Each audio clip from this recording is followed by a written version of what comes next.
Do that one dance, baby. That one dance. Halo everyone, Assalamualaikum warahmatullahi wabarakatuh.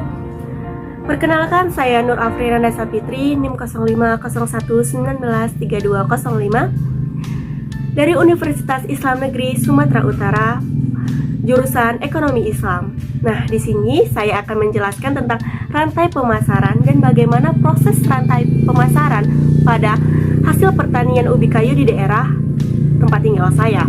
Nah, tugas ini untuk memenuhi mata kuliah Ekonomi Pertanian dosen pengampu Bapak Muhammad Fadzri, STP MSI.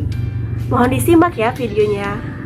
Baik, langsung saja ya. Di sini saya akan menjelaskan tentang pengertian rantai pemasaran. Rantai pemasaran itu sendiri adalah suatu proses sosial dan melalui proses itu, individu dan kelompok memperoleh apa yang mereka butuhkan dan mempertukarkan produk dan nilai dengan individu dan kelompok lainnya. Dan apa sih itu pemasaran pertanian? Pemasaran pertanian merupakan kegiatan-kegiatan yang terjadi di antara usaha tani dan konsumen, dan jasa-jasa secara fisik dan pusat produksi pertanian ke pusat konsumsi pertanian.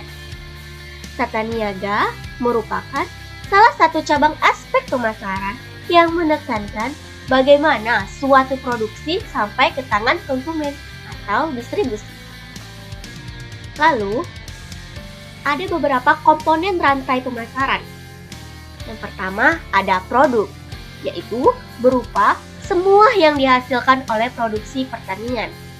Yang kedua ada pelaku, yaitu semua pelaku yang terlibat di dalam ekonomi pertanian seperti petani, pedagang, konsumen, produsen atau pabrik, agen, dan lain sebagainya.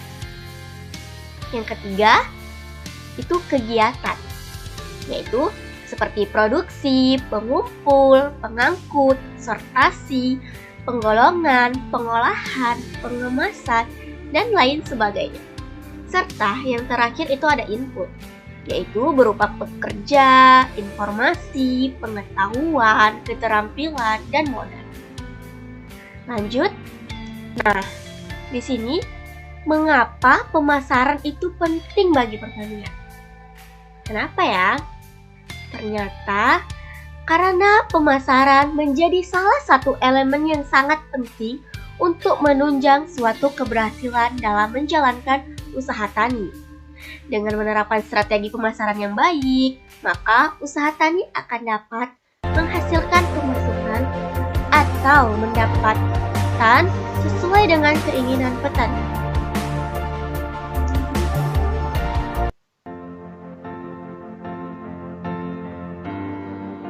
Ternyata rantai pemasaran yang panjang dapat merugikan petani. Kenapa?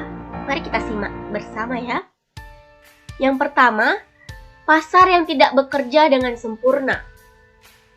Yang kedua, karena lemahnya informasi pasar. Yang ketiga, lemahnya produsen atau petani memanfaatkan peluang pasar. Yang keempat, lemahnya posisi produsen atau petani untuk melakukan penawaran untuk mendapatkan harga yang baik.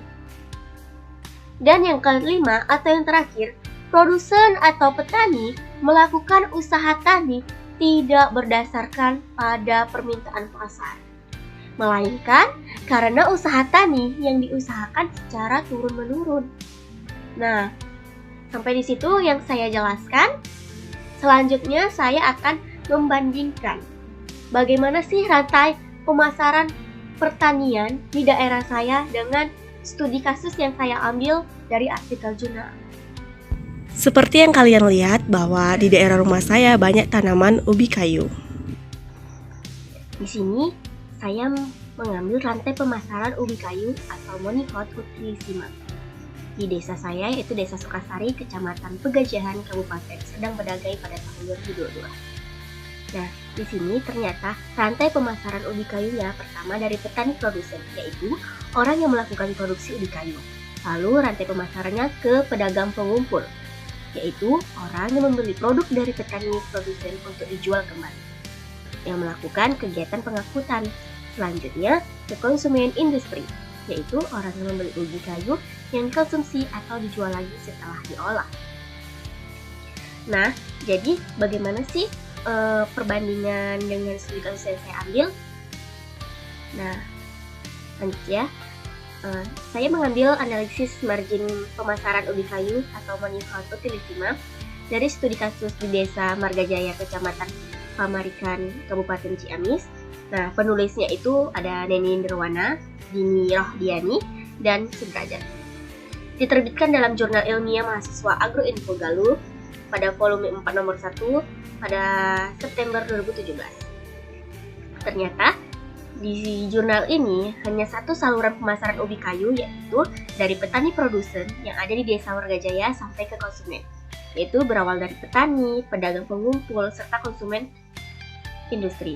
Jadi ternyata rantai pemasarannya ini sama ya dari rantai pemasaran di desa saya. Dengan apa yang saya jelaskan, dengan kondisi tersebut, diharapkan penyuluhan pertanian sebagai pendamping petani sebagai produsen harus lebih jeli lagi untuk dapat mendampingi petani dengan produk pertaniannya dalam melakukan pemasaran.